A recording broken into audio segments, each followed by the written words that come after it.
आमचे मित्र हरिदासजी चरवट आणि आमचे अतिशय जवळचे मित्र ज्यांच्याबरोबर मी विद्यापीठाच्या मॅनेजमेंट काउन्सिलला एकत्र काम केलेलं आहे आणि आपल्या सगळ्यांचे खरेखुरे मार्गदर्शक सुधाकरराव जाधवजी आणि समोरचे शिक्षक विद्यार्थी.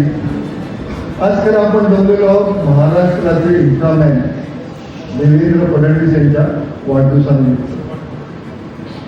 एखादा माणूस किती विचार करतो आणि कसा मोठा होतो याचं एक अतिशय उत्तम उदाहरण देवेंद्रजी आहे.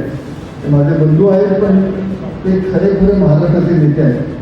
तुमच्या माहितीसाठी मी आणि ते एकाच खोलीत मोठे झालेलो आहोत, त्यामुळे फार एकत्र वाढलेलो. माझ्यापेक्षा 3 वर्षांचे मोठे आहेत, पण त्यांची जी विचार करायची क्षमता आहे ती अफाट आहे. कोणी कधी